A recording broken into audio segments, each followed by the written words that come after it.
Today we've got a crazy story of revenge on Marine military police. We'll get into that in a bit, but first, camping revenge. At one point early on in the partnership, we had an intern, paid, we'll call him Santo. For clarity, and if you haven't seen my other stories, the other main players are Todd, Megan, and Mary. Me, I'm Mary. We arrived at a show, and to say it was disorganized is a bit of an understatement. We gave them all of our information for camping, and they just didn't reserve enough camping spots for the reservations they accepted. We ended up putting the RV in the middle of an unused field for the duration. It was only going to be for 3 weeks, but this meant there were no RV services. No electricity, no sewage, no water. It was fine. We have a generator, and we're very close to a shower house and restrooms. Mary's parents lived nearby and were willing to help and host if we needed. We had told Santo more than once that there would be 0 services, but he either didn't understand or didn't want to understand that the RV would basically be a hard-sided tent.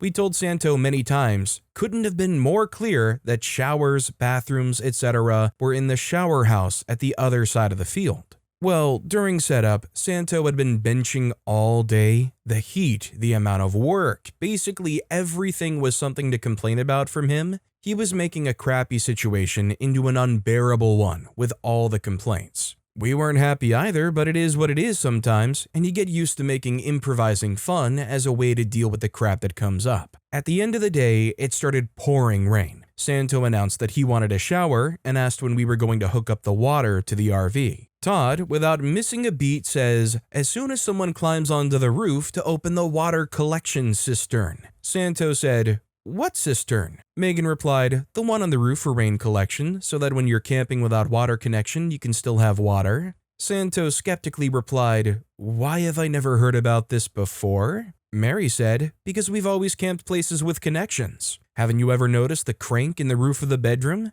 That's to turn the water supply from hose to cistern. There is a crank in the bedroom ceiling. It's to deploy the TV antenna. This goes back and forth for a bit, and Santo finally believes that there's really a cistern and he really needs to climb up and open it if he wants a shower. He took off his shoes, rolled up his pant legs, and stepped out into the pitch black night and downpouring rain when he turns back one last time and asks, you guys aren't screwing with me, right? There's really a cistern on the roof that I have to open to get a shower. All of us replied, nope, we're screwing with you. But hey, how's that shower? For the record, we admit we're jerks, but we were never going to let him climb on the roof in the rain and in the dark. Honestly, I love that you can see the chemistry between everybody else in the story besides Santo. I feel like it's one of those stories you hear and you go, yeah, if I was in that position, I'd be able to improv off the bat and play along too, but I feel like it would be harder in person for me than it seems to keep going and come up with believable stuff off the bat. Yeah, there's a crank in the bedroom ceiling, can't you tell? You turn that to hose. To be fair though, I remember back in middle school convincing a kid with my friend that I have a secret twin that I alternate showing up with, and the only difference with a secret twin is they have a freckle on their nose. Also, hi, I'm Steven, and if you guys enjoy crazy stories of revenge, it would be amazing if you left a like or left a review if you're listening to my podcast. Our next story is, so you want to be homophobic? Here, have a cookie. So to start things off, my friend's dad, around 50-year-old male, is a character, and not in a good way. As in, think of every type of bigotry one would stereotypically associate with an old southern white man, and you'll hit the nail on the head 98% of the time. Then along comes me, then 18-year-old female, now 22 non-binary, one of his daughter's best friends, and someone her dad, who we'll call Patrick, is very aware is queer. For all of middle school and most of high school, I was the model of what he thought would be a good influence on his daughter. And because I was reserved about my identity and didn't look like a walking gay stereotype, Patrick was able to pretend for years like that part of me didn't exist. An unsaid tolerance of me while Patrick pushed his daughter to take on my more approved traits. Needless to say, that tolerance ended when I'd cut my hair short for the first time, and Patrick was unable to overlook the constant visual reminder that I wasn't the ideal straight white girl he wanted his daughter to be friends with. Now, he never said anything to my face, as he's more the type to say something behind someone's back instead. Rather, he aired his complaints to the rest of his family with particular focus on pushing his displeasure onto my friend. He had demanded that she stop being friends with me, as obviously I was someone who would just corrupt his only daughter, how my now short hair would only confuse her and trick her into kissing other girls. Heaven forbid I bring my friend lunch once in a blue moon, because of course the only explanation for me doing so is because I want to get into her pants. For all that it matters, I'm rSlash. I literally only exist for friendships and friendships only. Each time my friend would rant to me about how her dad would go off on a rant to her or the rest of her family for us simply being friends, my annoyance would slowly grow. If he had a problem with it, then it's me he should take his grievances out on. My friend shouldn't be the one getting all the flack for me simply existing. But the thing is, I couldn't be confrontational about it. Firstly, because I'm a very docile person and it goes against my very nature to be aggressive in any form. Secondly, I didn't know how a confrontation would affect things, but I knew for certain that I couldn't let him have any more ammo to use against my friend. So of course it meant a more nuanced approach. You know, while not initially on purpose, it's remarkably easy to become friends with all of his sons. Be kind and patient to his oldest, play D&D with his second, and match the jabs and banter of the youngest. When you also become close with Patrick's wife, then you take everyone out of his corner and place them in your own. With them at your side, why would they ever hold a negative opinion of you in the first place? He could rant all he wanted, but they wouldn't turn against you despite their own beliefs. But of course that's not all. While he talked behind my back, I pretended I was none the wiser. Every time he and I talked while I was over, I was polite, well-spoken, and careful with my words so that nothing I said or did could ever be taken in a negative light. For why would anyone ever have an issue with someone as well-behaved as I? The final piece comes in at the tail end of my senior year of high school, which coincidentally lined up with Patrick's birthday. I knew Patrick had a particular love for a specific type of chocolate chip cookie, but unfortunately the cookie store he buys from is about 40 minutes away. Luckily for me, I just so happened to be taking culinary classes at that time, knew a copycat recipe for the cookie, and had free reign of my school's kitchen for the final week. So what do? I make him a inconveniently big batch of 48 large homemade chocolate chip cookies for his birthday. So not only do I have the adoration of his wife, the friendship of all of his children, and a clean record of nothing else to use as ammo against me, but now he also seems like a flat-out jerk for even saying anything negative about the person who made him cookies for his birthday. After far too long, from what I was told, his wife laid into him for making another negative comment about me after his birthday. After some false kindness and much frustration over the years, I have since yet to hear much more, or any, comments regarding our friendship, and hopefully it stays that way. I love that OP is the definition of kill them with kindness. OP is enduring the most polite lifelong crusade of trying to break this guy's beliefs that because OP looks and acts and dresses and cuts their hair the way they do, they're not an intrinsically bad person. That he doesn't have to denounce and outright hate people because they refuse to dress up what they think a woman should dress up like and grow their hair out like one. Doesn't sound like a battle that's very easy to win, but it sounds like OP's finally turning the tide. Coder Joe 1 commented, "Cookies? I might just have issues with you as well, you short-haired person. I also like peanut butter cookies if you want to change up your vengeance." Our next story is this arrogant client that I keep asking for his ID. Short one, I guess, but there was this customer, 19-year-old male, who wanted to buy alcohol at the store I work at. I asked for his ID since he looks younger than 25 years old, as it's the policy in the province I live in, and he decided to throw a tantrum, trying to shame me for asking for his ID, telling me he was buying alcohol at the place I work at the age of 14 and blah blah blah, which is illegal by the way, so I decided to keep on asking him for his ID every single time he comes to the store for alcohol, no matter what the circumstances are. Petty and funny. Most of the time he doesn't have his ID and asks, "Is a picture okay?" No, it's not. You look and are under 25, you get ID. That's the rule.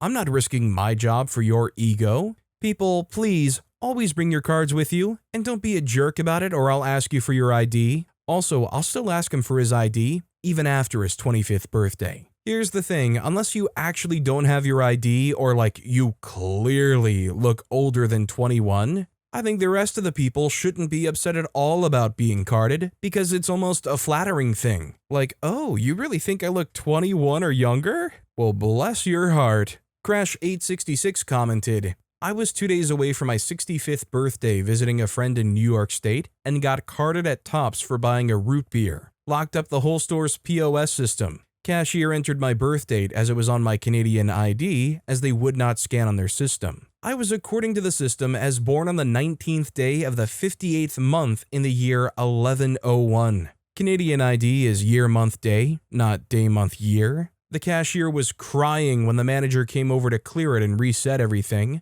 She kept repeating, I'm sorry, and then he looked at me and said, Are you Canadian? Our next story is, power-tripping receptionist gets no candy. Years ago, I was hired by a small business to handle all the accounting and payroll. We had about 10 of us in the office, 4 more in the shop out back, and about 50 workers in the field on various jobs. I had 2 people that I supervised, and I reported directly to the owner. The receptionist, let's call her Karen, had basic receptionist duties, and she occasionally ran some errands for the owner and his wife, picking up their dog from the groomer type things. Karen had this queen bee thing going on because she'd worked with the owner since the beginning. She would sneer at the employees. 2 minutes late in the morning, you'd get a raised eyebrow and a dramatic lifting of the arm and tapping her watch. Attempt to bully them. Owner would tell her to ask me to do something. She would come into my office with a smirk and act like she was laying down the law. And if you weren't in Karen's good graces, things you needed done, packages sent out, appointments made, office supplies ordered,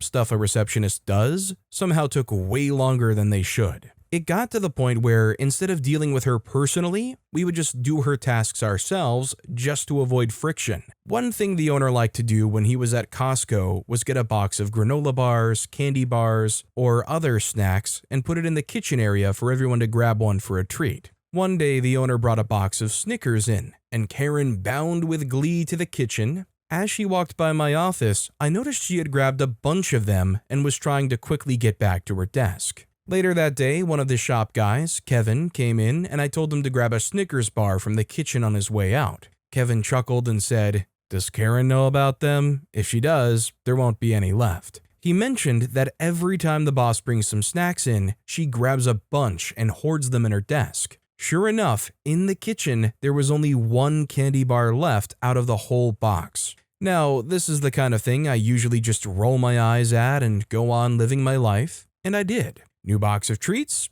there she goes to the kitchen. Honestly, who really cares? Until a couple of months later, the owner called me into his office and wanted to talk about this huge tax penalty notice we had received in the mail. Turns out Karen had gone through and opened the mail on my desk, a big no-no, saw this juicy problem, and instead of putting it back on my desk as she should have, ran it to the owner to try and throw me under the bus. What had happened was, the state had implemented a new system and had spat out these tax penalty letters to every business in the country. It was a mistake. We had filed and paid everything on time, but I had about 15 minutes of panic while I dug the file out and we called the assessor's office to straighten everything out. Oh, now it's on.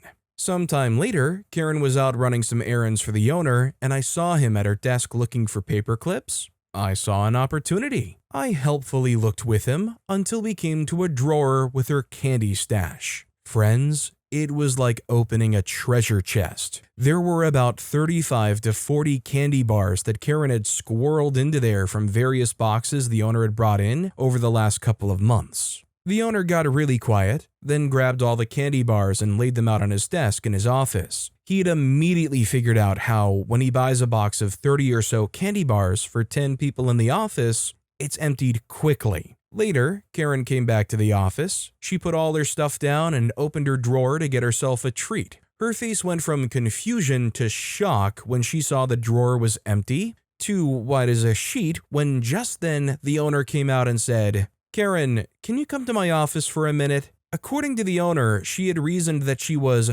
owed a fair share of the candy because she claimed that she worked harder than anyone else around the office. So whenever a new box was opened, she would just take her share and put them in her drawer. Over time, her share had grown to as many as she could carry back to her desk without looking silly. Karen was given a formal reprimand and was told that if he brought any candy in, she had to wait a day for everyone else to get one before she could take one. She was very quiet and fairly decent from then on out. She mostly behaved for the next couple of years until I moved on to another job. It was particularly funny to watch her facial expression when the owner brought in a new box of candy, like a scolded puppy. But the best part? The owner went out to the shop with the candy bar cash and gave them all to the guys out there. Kevin came in the next day with a big grin and told me that Snickers was the sweetest candy bar he had ever eaten. You know, it really says a lot though about the owners that even though they kind of like scolded her in the end,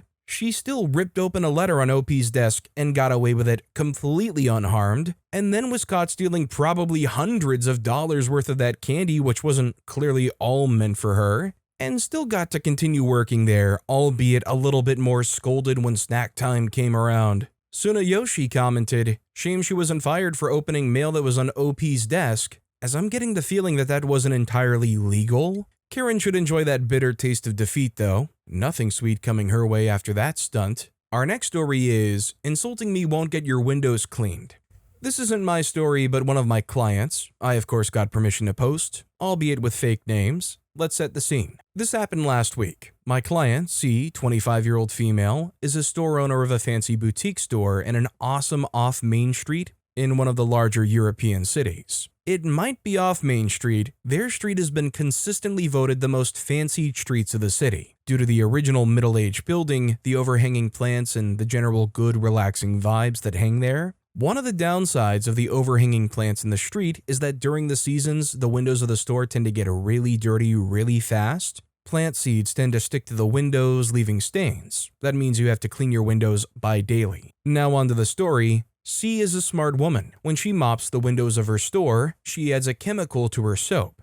Some coat that makes the seeds not stick to the windows. This means she only has to clean her windows once per week, sometimes even less. Her neighboring store owner, Karen, K, 40-year-old female, noticed, and one day when C is doing her cleaning routine, K comes storming out. This is the convo that follows. Karen said, "How do you keep your windows so clean? I demand to know." C replied, "I add some expensive coating to the water." Karen, thinking about this, replied, "So, in your current water, is that coating?" C replied, "Yes." Karen said, "Great, let me know when you're done with my windows." C said, "Why would I clean your windows?" Karen replied, "Because as the senior store owner of this street, I deserve it." C replied, "Will you reimburse my time?" Karen replied, "Don't be silly, my store attracts so many consumers to the street, I pay that with clientele." C, realizing their stores sell very different products, replied, "So you want me to do it for free?" Karen said, "So you youngsters do manage to understand. Insert local non-English language.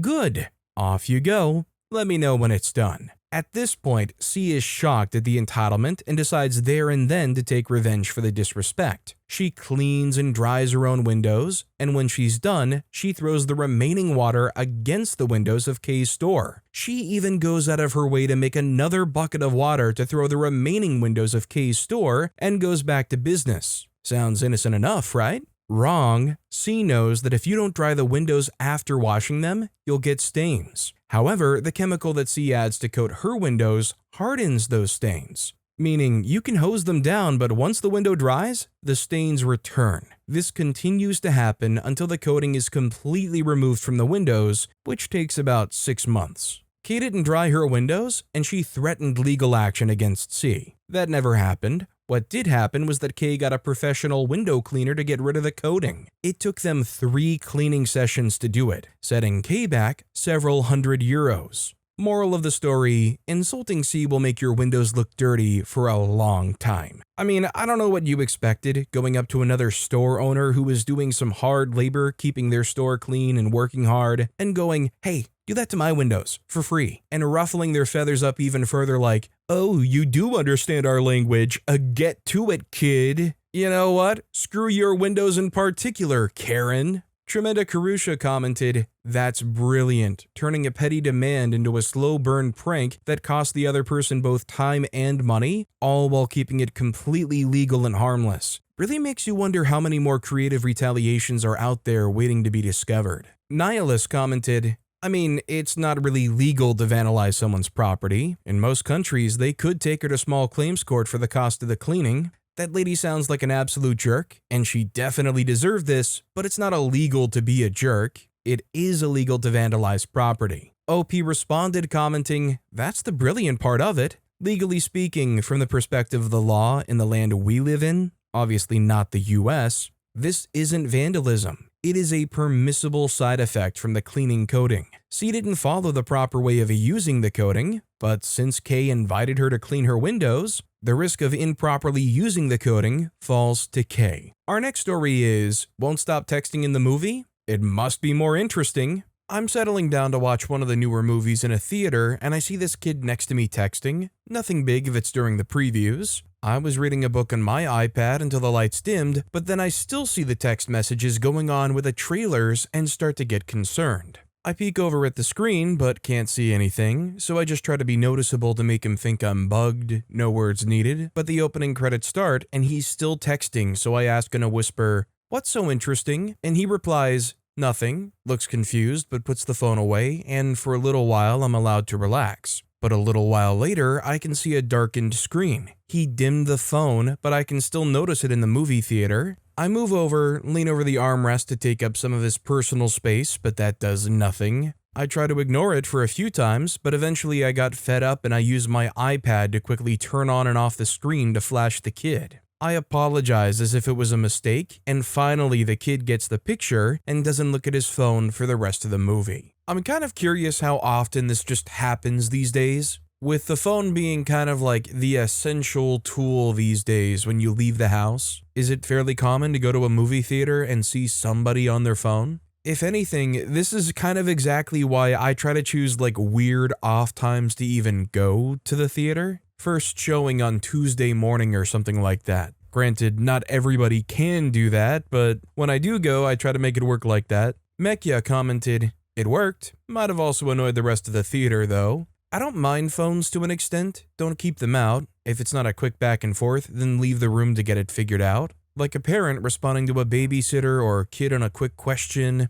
or someone quickly responding to work that they're busy and will get right back to them, people with someone in the hospital or someone on call just checking that they didn't miss a vibrate. For a couple of years, I was on call 24/7. Murphy's Law that anytime I tried to do something nice for once, I would get the call. I responded to my coworker once, but when I got a message back requiring more help, I went to the hallway. It sucks, but I'm the only person on call, not the other guests. Our next story is, a Marine military police tried to wrongfully give my dad a speeding ticket, but my dad got his revenge. This is a story my dad recently told me about his time in the Marine Corps back in the 80s that I really enjoyed hearing. My dad was driving through base in the middle of the night when suddenly a white truck pulls up and starts tailgating him with their bright lights on. My dad could barely see from getting beamed by all three mirrors. His words were, "For 5 minutes, I couldn't even see his grill." Because of this, he speeds up to a few miles per hour to add some space, but the white truck sped up with him and stayed on his bumper, so my dad speeds up another few miles per hour to add more space. And this time, the white truck threw their lights on and pulled him over for speeding.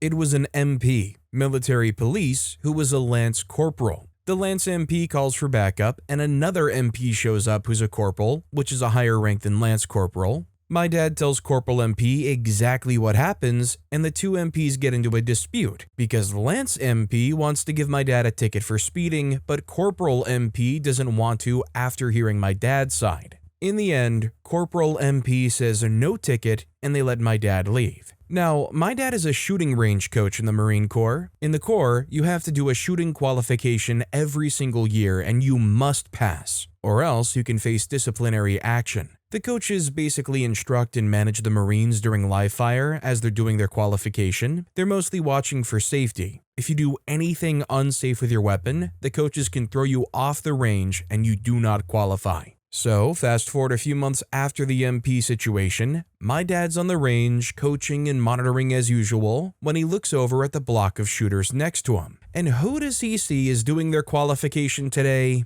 Good old Lance MP. So my dad talks to Lance MP's coach and asks to switch places and tells him he'll explain later, and the coach agrees. Now my dad is Lance MP's shooting coach. At first, Lance MP didn't recognize him, but my dad walks up and says, "Do you remember me?" And the Lance MP puts his head down and says yes. So my dad says, "You have one freaking tiny mistake and your butt is done." So over the next few hours, Lance MP goes through his rounds of shooting and shoots well, making 0 mistakes, an obvious pass. When the shooting is finished, each shooter must unload their weapon while the coaches walk through and inspect to make sure all weapons are clear of rounds. Lance MP had his weapon open and shows it to my dad, but before my dad could get a good look at it and verify it was clear, Lance MP closes the chamber and walks off. He couldn't tell if the chamber was actually empty. My dad says, "That's the safety violation I needed. Get the freak off my range." Lance MP starts crying, "No, this is bullcrap. This is freaking bullcrap."